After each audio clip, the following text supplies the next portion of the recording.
नमस्कार, मैं अंशुल आपका स्वागत करता हूं टीचर्स मंत्रा परिवार में। आज हम बात करने वाले हैं बेटा संधि की, और संधि में भी व्यंजन संधि की। ठीक है ना।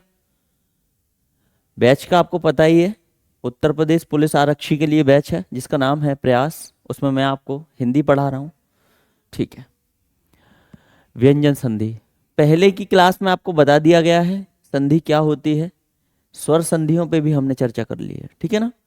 तो आज हम बात करने वाले हैं व्यंजन संधि की। बेटा व्यंजन संधि में होता क्या है कि व्यंजन का योग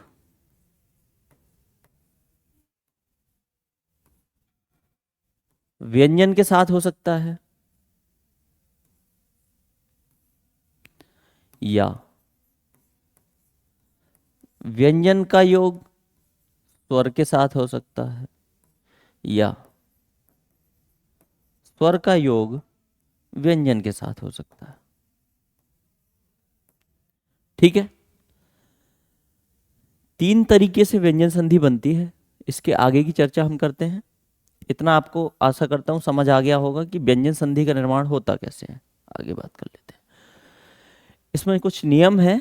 तो इसमें पहला नियम है प्रथम वर्ण प्लस सघोष तो तृतीय वर्ण में परिवर्तित हो जाता है। बेटा होता कैसे है वो मैं आपको बता देता हूं। 5 वर्ग होते हैं और किसी भी वर्ग का प्रथम वर्ण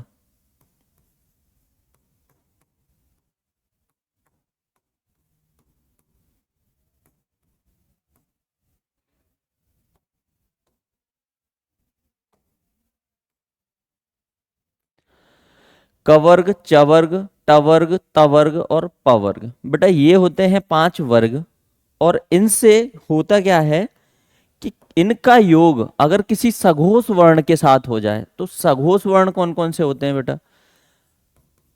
पहला तो सभी स्वर और किसी भी वर्ग का तृतीय कौमा चतुर्थ वर्ण। पंचम वर्ण भी होता है लेकिन उसके लिए अलग नियम है, अभी हम सिर्फ इसकी बात करेंगे। और बेटा य र ल व और ये सघोष वर्ण होते हैं। अगर इनमें से किसी एक का भी योग इनमें से किसी एक के भी साथ हो जाए तो होगा क्या बेटा, होगा ये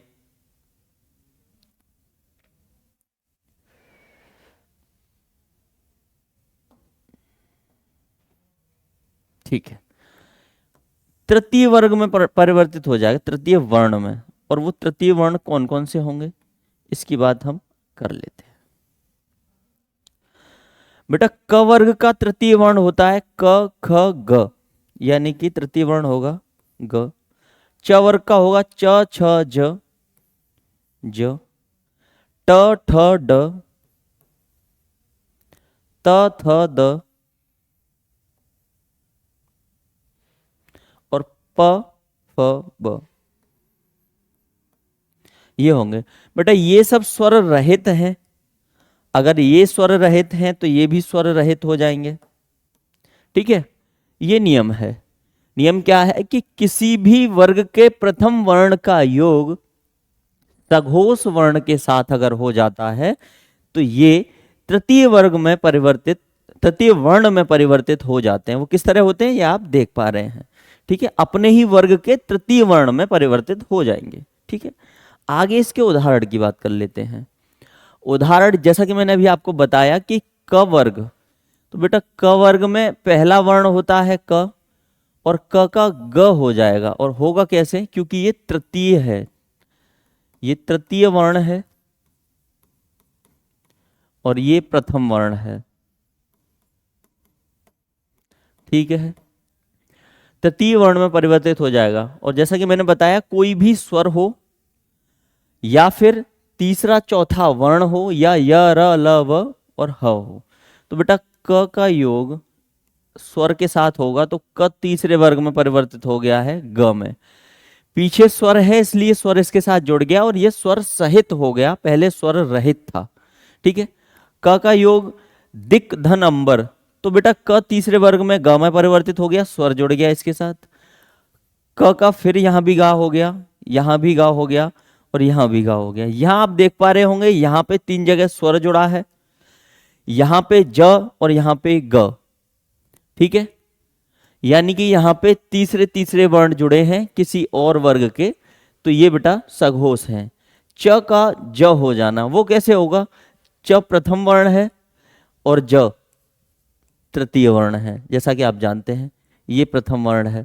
ठीक है ना, मैंने बताया कि इनका योग अगर सघोष वर्ण या सघोष वर्णों के साथ हो जाए तो बेटा तृतीय वर्ण में परिवर्तित हो जाता है। असघोष होता है, सभी स्वर ध्वनियां सघोष होती हैं। बड़ा आ भी सघोष होता है, तो बेटा च का ज हो गया। यहां अनंत लिखा है बेटा, अजंत होगा। क्या होगा? अजंत, क्योंकि ये च ज में परिवर्तित हो जाएगा और ये अजंत हो जाएगा। ठीक है, अच धन आदि, अजा आदि। ठीक है ना, च का ज में परिवर्तन हो गया है और ये स्वर है तो स्वर जुड़ गया इसके पीछे। बेटा ट वर्ग का ड हो जाना, ये भी प्रथम वर्ण है, इसका योग अगर सघोष ध्वनियों के साथ होगा तो तृतीय वर्ण में परिवर्तित हो जाएगा। तो बेटा ट के साथ आ का योग हो रहा है, सघोष है, तो ट वर्ग का तृतीय वर्ण जो होता है वो ड होता है, इसे मैं बता चुका हूं पहले। तो बेटा सडानन हो जाएगा इसका।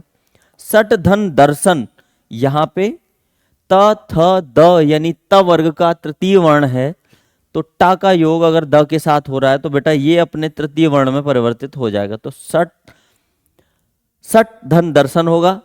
यहां पे इसके पीछे स्वर है तो स्वर जुड़ गया है तो पूरा हो गया, लेकिन यहां इसके बाद स्वर नहीं था बेटा, तो ये स्वर रहित ही रहेगा। इसके नीचे हलंत आपको देखने को मिल रहा होगा। ठीक है, कुछ और उदाहरण ले लेते हैं। त का द हो जाना, तो बेटा ये भी प्रथम वर्ण है, ये तृतीय है, तो त का योग स्वर के साथ हुआ है तो त का द हो गया है, जैसा कि आप देख पा रहे होंगे। इसके साथ स्वर था बेटा, स्वर आ गया है। ठीक है ना, बृहत धन रथ, तो बेटा ये थोड़ा सा इसको ध्यान रखेंगे आप।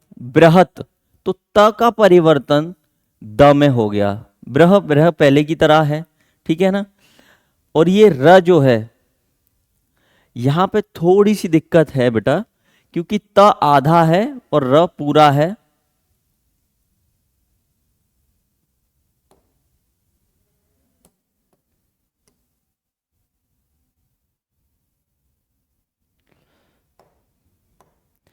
थोड़ा सा ध्यान इस पे आपको देना होगा। त आधा है, र पूरा है, स्वर नहीं है तो ये आधा हो जाएगा। यहां टाइपिंग में थोड़ी सी मिस्टेक हुई है बेटा,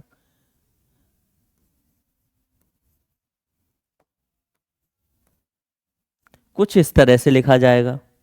ठीक है, त द में परिवर्तित हो गया, लेकिन ये लिखना थोड़ा सा अनुकूल नहीं है बेटा। ठीक है ना, तो इसको हम इस तरह से लिख देंगे, क्योंकि द आधा होगा तो र उसके नीचे आ जाएगा। ये नियम है बेटा, किसी भी सिरोरेखा के नीचे अगर र आधा होता है तो या तो वो इस तरह से प्रयोग में आता है जो यहां आया है।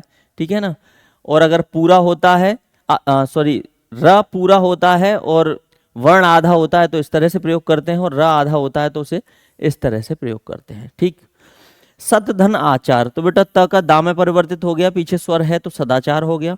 भगवत, त और पीछे है भ यानी कि स्वर नहीं है, तो ये त द में परिवर्तित यहां हो गया है और भक्ति पूरा ऐसे का ऐसा ही आ गया है। ठीक है ना, भगवत गीता, तो यहां भी स्वर नहीं है इसलिए ये द आधा है बेटा, भगवत गीता। इस पे स्टार बना लेना, वर्तनीगत अशुद्धि में इसको कई बार पूछा गया है। सुप धन अंत, बेटा प का अंतिम वर्ण जो होता, तृतीय वर्ण जो होता है प वर्ग का, वो ब होता है। ठीक है, व नहीं होता, ब होता है, ब। तो इसको थोड़ा सा करेक्ट कर लेना आप। ठीक है ना, प की जगह बेटा क्या हो जाएगा? ब, पीछे स्वर है तो ब में जुड़ जाएगा, तो सुबंत हो जाएगा सुप धन अंत का। ठीक है ना, अप धन ज, बेटा प ब में परिवर्तित हो जाएगा, पीछे स्वर नहीं है तो आधा ही रहेगा। अपमिस होता है बेटा जल, ज मतलब होता है जन्म लेने वाला, अर्थात जल में जन्म लेने वाला, शंख या कमल या मछली जो भी हो सकता है। अप धन धी, तो बेटा इसके पीछे भी त थ द ध यानी कि चतुर्थ वर्ण है जो सघोष है प के बाद, तो प वर्ग का बेटा तृतीय वर्ण होता है ब। तो अवधि हो गया क्योंकि यहां स्वर नहीं था, यहां पे व्यंजन था। अवधि का आपका मतलब फिर से जल होगा, धी का मतलब होता है धारण करने वाला। तो बेटा जो बादल होता है वो जल को धारण करता है। ठीक है, आगे बढ़ जाते हैं। क च ट त प प्लस न या म। बेटा ये सभी स्वर रहित हैं, थोड़ा लिखने में दिक्कत हो गई है। ठीक है ना, इनका योग न या म के साथ हो, यानी कि क का, च का, ट का, त का और प का। एक विशेष बात, पिछले नियम में मैंने सघोष में पांचवा वर्ण नहीं लिखाया था, क्योंकि बेटा उसके अलग अलग नियम हैं, इसलिए मैंने पंचमाक्षर को हटा दिया था। होता ये भी सघोष ही है, तो ये दोनों भी पंचमाक्षर ही हैं बेटा, है ना, पंचम वर्ण है ये। ठीक है, ये त का पंचमाक्षर है और ये प का पंचमाक्षर है। ठीक है, होता क्या है कि अगर इनमें से किसी का भी योग इनमें से किसी एक के साथ हो जाएगा तो ये अपने ही वर्ग के पंचमाक्षर में बदल जाएंगे। और वो बदलेंगे किस तरह, ये हम आपसे बात करने वाले हैं।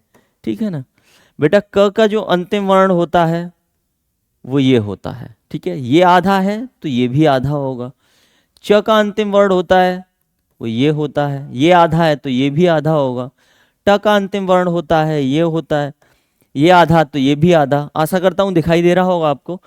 त का अंतिम वर्ण होता है बेटा न होता है, ये भी आधा होगा। प का ब होता है बेटा, ये भी आधा होगा, है ना। यानी कि इनका योग अगर इनके साथ होगा तो इनका परिवर्तन इस रूप में हो जाएगा। किस तरह होगा, ये पंचमाक्षर हैं तो उसी वर्ग के पंचमाक्षर में हो जाएगा। किस तरह होगा ये आगे बात कर लेते हैं बेटा उदाहरण में। देखो, क का अणा होना, पंचमाक्षर है क वर्ग का। वाक धन मात्र यानी कि म के साथ योग हो रहा है तो क पंचमाक्षर में परिवर्तित हो जाएगा तो बेटा, है ना, वांग मात्र हो गया, वांग मात्र। बाक धन मय, वांगमय। दिक धन मंडल, दिग्मंडल। ठीक है ना, दिक धन नाग, दिग्नाथ, सॉरी दिग्नाग। ट का ण हो जाना, षट धन मास, तो बेटा ये परिवर्तित हो जाएगा पंचमाक्षर में, षण्मास, षण्मुख, अम्मय। क्योंकि प के बाद बेटा म आया है और प का परिवर्तन मैंने बताया था प फ ब भ म, यानी कि प वर्ग का अंतिम वर्ण जो होता है वो म होता है। बेटा प स्वर रहित है, म भी स्वर रहित हो जाएगा, तो इसके साथ आधा म और जुड़ गया है ये वाला। ठीक है ना, आशा करता हूं आपको दिखाई दे रहा होगा और समझ भी आ रहा होगा। आगे बात कर लेते हैं त का न होना। बेटा त वर्ग का अंतिम वर्ण कौन सा है, त थ द ध न।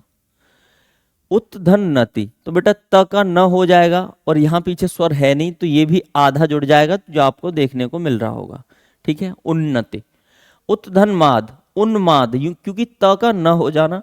जगत धन नाथ, बेटा जगन्नाथ, ये वर्तनीगत अशुद्धि में कई बार पूछा जाता है और विशेष है, स्टार बना के लिख लो। चित्त धन मय यानी कि चिन्मय, ये त का न में परिवर्तित हो जाएगा। ठीक है, सतमार्ग का सन्मार्ग हो जाएगा, ये भी न में परिवर्तित हो जाएगा। ठीक है, आगे बात कर लेते हैं बेटा। आगे नियम है 3 म। बेटा अगर म का योग अंतहस्त या ऊष्म वर्ण के साथ हो जाएगा, म कैसा होगा, स्वर रहित होगा बेटा, म होगा स्वर रहित।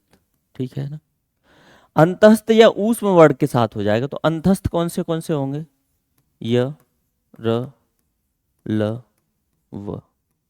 ऊष्म कौन से होंगे बेटा, श और ह। इनके साथ अगर म का योग हो जाएगा तो बेटा ये वाला म अनुस्वार में परिवर्तित हो जाएगा। ठीक है ना, किस में परिवर्तित हो जाएगा, अनुस्वार में। अब होता कैसे है ये हम उदाहरणों की तरफ चल के देख लेते हैं बेटा। आगे ये उदाहरण है, उदाहरण नहीं है। ठीक है ना, समधन यम, बेटा अंतहस्त है और यहां म है तो अनुस्वार में बदल गया, संयम। समधन लाभ, संलाप। ठीक है ना, ये हमेशा किस में बदल जाएगा, ये बदल जाएगा अनुस्वार में। ठीक, आप देख पा रहे होंगे। समधन यम संयम, समधन लाभ संलाभ, समधन वर्धन संवर्धन, समधन वत संवत, समधन रक्षण संरक्षण, समधन विधान संविधान, संलिप्त संशय संलग्न, संवहन संरक्षा, बेटा इसके ऊपर अनुस्वार लगा लीजिएगा, संरक्षा संयुक्त संरक्षक संभव। ठीक है ना, ये म किस में परिवर्तित हो गया है, अनुस्वार में, आप देख पा रहे होंगे। ठीक है ना, अगले नियम की तरफ चलते हैं। हाँ, अभी और उदाहरण है। समधन सार संसार, किम वा, यहां म अनुस्वार में परिवर्तित हो गया है। समधन योग संयोग, समधन वेग संवेग, समधन हार संहार, समधनवाद संवाद। ठीक, आगे बढ़ जाते हैं बेटा। अगला नियम है नियम नंबर 4। बेटा म का योग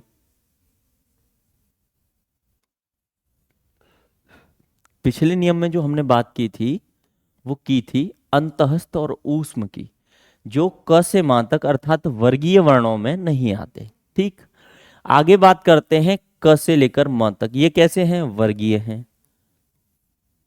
कैसे हैं बेटा, वर्गीय, यानी कि इनको वर्ग में लिखा जाता है। ठीक है, क से लेकर मां तक किसी के साथ योग हो जाए तो बेटा म का या तो अनुस्वार हो जाएगा या फिर पंचमाक्षर में बदल जाएगा जिस वर्ग के वर्ण के साथ उसका योग होता है। पंचमाक्षर किसके अनुसार होगा, जिस वर्ग के वर्ण के साथ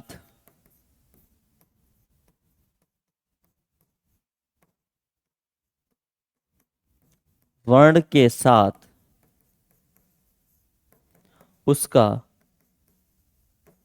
योग हो। ठीक है, होगा कैसे, ये बेटा उदाहरणों में बात करेंगे। आगे बढ़ जाते हैं थोड़ा सा। ठीक है, उदाहरण समधन कल्प, मैंने बताया ये वर्गीय व्यंजनों के साथ ही योग हो रहा है सभी का। देख लो, सबका योग किसके साथ हो रहा है, वर्गीय व्यंजनों के साथ बेटा। ठीक है ना, बनेंगे कैसे कैसे वो हम बात कर लेते हैं। ठीक है, समधन कल्प, तो बेटा या तो ये अनुस्वार में बदल जाएगा या फिर बदल जाएगा पंचमाक्षर में। ठीक है ना, समधन कल्प, तो बेटा संकल्प हो गया, अनुस्वार में बदल गया है ये। ठीक है ना, इसका अनुस्वार बन गया है। किम धन चित, तो बेटा किंचित, क्योंकि च वर्ग का जो अंतिम वर्ण होता है वो होता है बेटा च वर्ग का पंचमाक्षर ये।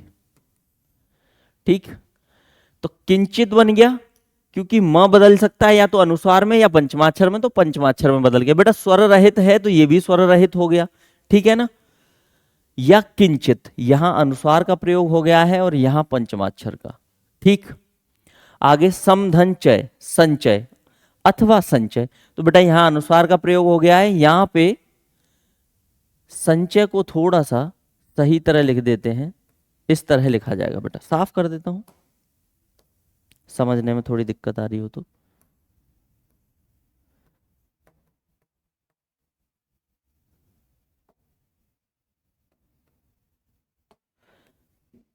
यहाँ टाइपिंग में थोड़ी सी दिक्कत आई है बेटा। संचय, ठीक है ना, ये कायदे से इस तरह होगा, संचय लिखा जाएगा बेटा, क्योंकि च वर्ग का अंतिम वर्ण होता है ये, जैसा कि मैंने अभी आपको बताया, ऊपर भी लिखा हुआ है। समधन पर्क होगा बेटा, ये नहीं होगा। ठीक है ना, तो संपर्क इस तरह से लिखा जाएगा। ठीक, अथवा संपर्क, तो या तो बेटा अनुस्वार हो जाएगा या फिर पंचमाक्षर हो जाएगा।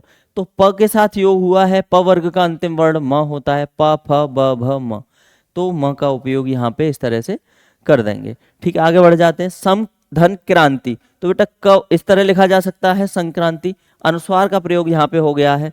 जो व्याकरण में उच्चारण के अधिक समीप हो या लेखन के अधिक समीप हो तो बेटा उनका ही चयन करते हैं। तो इसलिए ज्यादातर जगह पे आपने किंचित इस तरह से, संचय इस तरह से और संपर्क इस तरह से या इस तरह से भी कहीं कहीं लिखा मिल जाता है, ठीक है ना। परम धन तो बेटा अनुस्वार में बदल गया परंतु। समधन ध्या, संध्या अनुस्वार में बदल गया। समजय संजय हो गया। समधन कीड़ संकीर्ण हो गया। समधन घर्ष संघर्ष हो गया। समधन तोष संतोष अथवा संतोष, यहाँ अनुस्वार का प्रयोग कर दिया है, यहाँ पंचमाक्षर का प्रयोग कर दिया है बेटा। समधनपूर्ण संपूर्ण अथवा संपूर्ण इस तरह से लिखा जा सकता है, जहाँ अनुस्वार यहाँ पंचमाक्षर। समधन ताप संताप अथवा संताप, तो यहाँ अनुस्वार का प्रयोग होगा बेटा, यहाँ पे संताप लिखा गया है। पम धन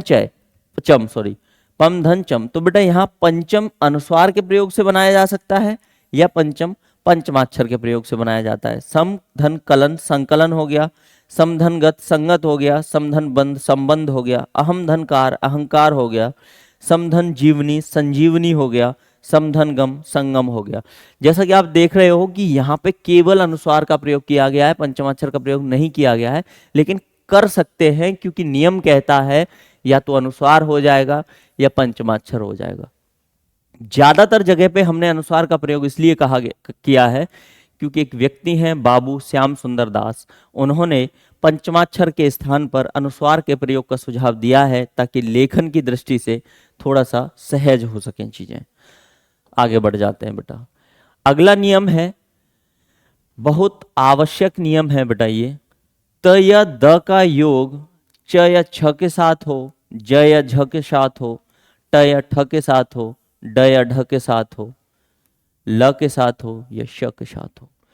कैसे कैसे परिवर्तन आएगा बेटा? अगर इनका योग इसके साथ हो जाता है तो च बनेगा वो भी आधा, इनका योग इनके साथ हो जाता है तो ज बनेगा बेटा वो भी आधा, और बनेगा किसके स्थान पर? इनके स्थान पर बनेगा। इनके स्थान में कोई परिवर्तन यहां तक नहीं आएगा, आगे जहां आएगा मैं बताऊंगा आपको। बेटा आगे अगर ट या ठा के साथ होता है तो इनका परिवर्तन ट में हो जाएगा, त या द का। आगे इनका योग अगर इसके साथ होता है बेटा तो ड हो जाएगा स्वर रहित, क्योंकि ये भी स्वर रहित है, ठीक है ना। आगे अगर इनका योग ल के साथ होता है तो बेटा ल हो जाएगा, वो भी स्वर रहित, ठीक। आगे अगर इनका योग श के साथ होता है, यहां थोड़ा सा नियम में परिवर्तन आएगा। नियम में परिवर्तन आएगा बेटा त या द के स्थान पर, थोड़ा इधर लिख देता हूं मैं, त या द के स्थान पर तो बेटा च हो जाएगा और वो भी आधा, और स के स्थान पर, इसके स्थान पर छ हो जाएगा। तो बेटा इससे बनेगा इस तरह की संरचना, जहां पे इसका भी लोप हो जाएगा और इनका भी लोप हो जाएगा। इनके स्थान पर एक नया बनेगा वर्ण, क्या बनेगा? आधा च और छ। बनेगा कैसे, इसकी बात हम आगे उदाहरण के तौर पे करने वाले हैं। ये बहुत आवश्यक नियम है, इसको ध्यान से देख लीजिएगा। त या द के बाद यदि च अथवा छ हो तो त या द के स्थान पर च हो जाता है। होता कैसे है बेटा? उत्धन चारण, तो त के बाद चा है यहां पे, तो बेटा ये परिवर्तन किस में हो जाएगा? आधे चा में। तो उच्चारण हो गया। सत धन चरित्र, सच्चरित्र हो गया। सत धन चिदानंद, सच्चिदानंद। सत धन चित, सच्चित। सत धन चंद्र, सरत चंद्र। बेटा यहां सत नहीं होगा, सरत होगा। क्या होगा? सरत, ये काट देना, थोड़ा टाइपिंग मिस्टेक है। शरत चंद्र हो गया। उत्धन चाटन, उच्चाटन हो गया। महत धन छत्र हो गया। बेटा क्या हुआ? महत छत्र।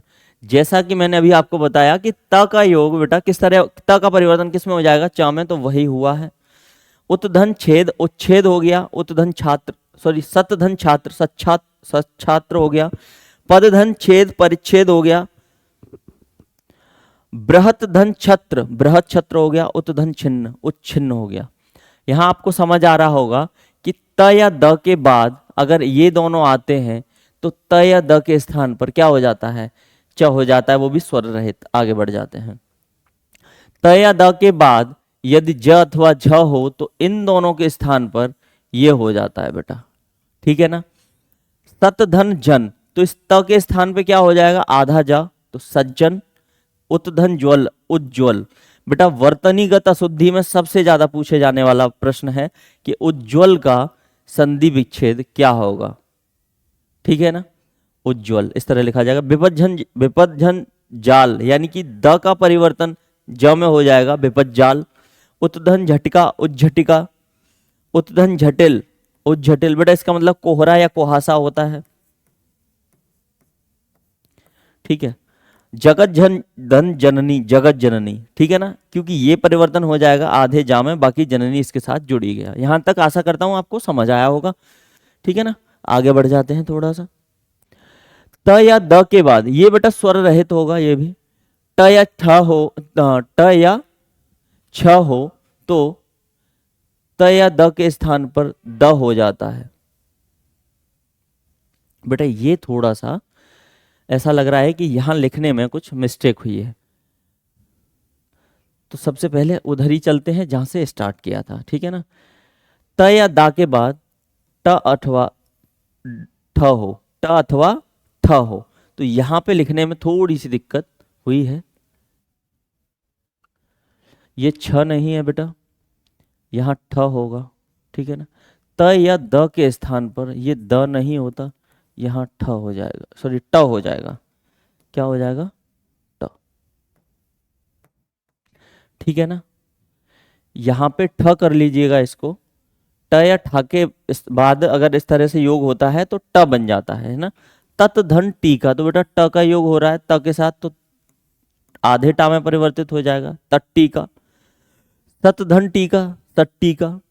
बृहत टीका, तो बेटा ये बृहत होगा इस तरह से, बृहत टीका। त या द के बाद, यानी ये भी स्वर रहित होगा, ड या ढ हो तो त या ड के स्थान पर ड हो जाता है। जैसे उत धन डयन, तो इसके स्थान पे आधा ड हो गया बेटा, उड्डयन। आगे बढ़ जाते हैं। व या द के स्थान पर, व या द के बाद ल हो, तो यहां भी थोड़ी सी मिस्टेक हुई है बेटा, यहां त होगा। ल हो तो त या द के स्थान पर ल हो जाता है, वो भी स्वर रहित, ठीक है ना। तत् धन लीन, ये तो पूरा ऐसा कैसा रहेगा, त परिवर्तित हो जाएगा ल में, वो भी आधा ला। तल्लीन, उत्धन लंघन, उल्लंघन, उल्लास, उल्लेख। अगला नियम है त या द के बाद यदि श हो तो त या दा का, ये सबसे महत्वपूर्ण नियम है। त या दा का तो बेटा च हो जाता है, और इस श का हो जाता है छ, ये ध्यान रखने वाली बात है, ठीक है ना। उदाहरण है सतधन शास्त्र, तो बेटा श का योग हो रहा है और त का, तो इसका तो च हो जाएगा, वो भी आधा, और इसका छ हो जाएगा क्योंकि ये पूरा है स्वर सहित। सच्छास्त्र, उत्धन श्वास, उच्छ्वास, उत्धन शिष्ट, उच्छिष्ट। बेटा इसको थोड़ा सा एक्स्ट्रा बना लेना, वर्तनीगत अशुद्धि में ये भी कई बार पूछा जा चुका है, ठीक ठीक है। तत्धन शंकर, तो तत्शंकर, यहां पे अनुस्वार भी हो सकता था लेकिन पंचमाक्षर का प्रयोग कर दिया है, जो कि इस तरह होना चाहिए था, लेकिन अनुस्वार का प्रयोग कर लीजिए आप।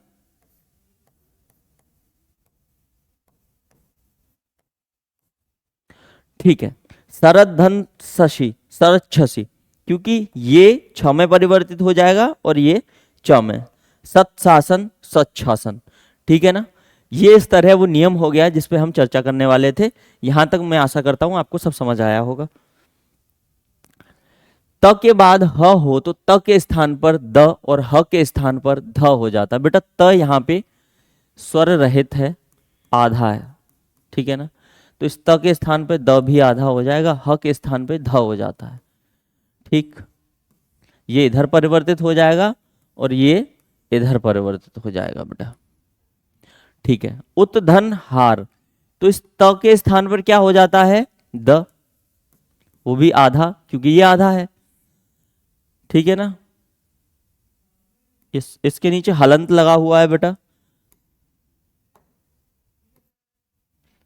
और ये कुछ नहीं है, ठीक है ना। उत धन हार, तो द बदल जाएगा, द में बदल जाएगा, और ह किस में बदलता है, वो ध में बदलता है, ठीक है ना। तो इस तरह से हो जाएगा उद धन धार, क्योंकि ये पूरा था, स्वर रहित नहीं था, स्वर सहित था, तो बेटा उसमें स्वर आएगा, तो इसको योग करने पे मैं लिख सकता हूं उद्धार, और उसी को लिखने का एक तरीका है उद्धार, क्योंकि द स्वर रहित है बेटा इसमें और ध स्वर सहित है। ठीक है, उत धन एत, बेटा उद्धत हो जाएगा लेकिन उद्धैत होगा, क्योंकि यहां कुछ गलती है बेटा, एत नहीं होगा इसमें, ह के साथ इसमें योग नहीं हो रहा है, इसलिए इसको काट देंगे, इसकी बात नहीं करेंगे। उत धन हिरत, तो बेटा ये हो जाएगा, त का द हो जाता है, आप समझ ही चुके हैं, ह का ध हो जाता है लेकिन उसके साथ एक स्वर जुड़ा हुआ है, तो बेटा उसी को जोड़कर, जिस तरह मैंने उद्धार लिखा है उसी को जोड़कर लिख दिया गया है। आगे तत् धन हित, तद्धित हो जाएगा क्योंकि त का द हो जाता है और ध का ह हो जाता, ह का ध हो जाता है। पत धन हति, तो बेटा त का हो जाएगा द और ह का हो जाएगा ध, तो पद्धति हो जाएगा योग करने पे। ठीक है, आगे बढ़ जाते हैं। अगला एक नियम है रे र और श प्लस न। नियम कहना चाहता है बेटा कि न से पहले किसी भी स्थान पर इन तीनों में से कोई भी वर्ण आ जाए, न से पहले किसी भी स्थान पर इन तीनों में से कोई वर्ण आ जाए, वहां चाहे संधि हो रही हो या संयोग। ठीक, या तो संधि हो रही होगी वहां या संयोग, कुछ भी हो रहा हो, हमेशा ये न इस ण में परिवर्तित हो जाता है। ठीक है, होता कैसे है आगे उदाहरण की बात कर लेते हैं। भर धन अन, बेटा मैंने जैसा कि तुम्हें बताया कि न से पहले किसी भी स्थान पर र रे और शे, यानी कि र रे और श कोई भी आ जाए तो न क्या हो जाता है, ण में परिवर्तन। तो वही हो रहा है, न से पहले आया है तो बेटा न किस में परिवर्तित हो गया, ण में, भरण। प्रमाण, तो यहां पे र है, न से पहले प्रमाण हो गया। परिणयन, तो बेटा परिणयन होगा क्योंकि ये किस में बदल जाएगा, ण में। र है इससे पहले भी र है तो इसी में परिवर्तन आ रहा है, परिमाण। परिणाम का परिणाम हो जाएगा विष्णु, धन नु का हो जाएगा विष्णु, क्योंकि ये स्वर रहित है तो ये स्वर रहित रहेगा और नु न को किस में परिवर्तन कर देंगे, ण में। कृष्ण, भूषण, ऋण, तृष्णा, पोष धनन यानी पोषण, शोषण, हरण और पूर्ण। यहां तक मुझे लगता है कि ये जो नियम मैंने पहले बताया था उसके सभी उदाहरण हैं और ये आपको समझ आ रहा होगा। ठीक है ना, आगे बढ़ जाते हैं। ठीक है बेटा, व्याकरण में हमने व्यंजन संधियों को समाप्त कर दिया है। ठीक है, पढ़ ली है, और इसी तरह आगे आप जुड़े रहिए हमारे साथ। अब तक जुड़े रहने के लिए आपका धन्यवाद। आपका दिन शुभ हो।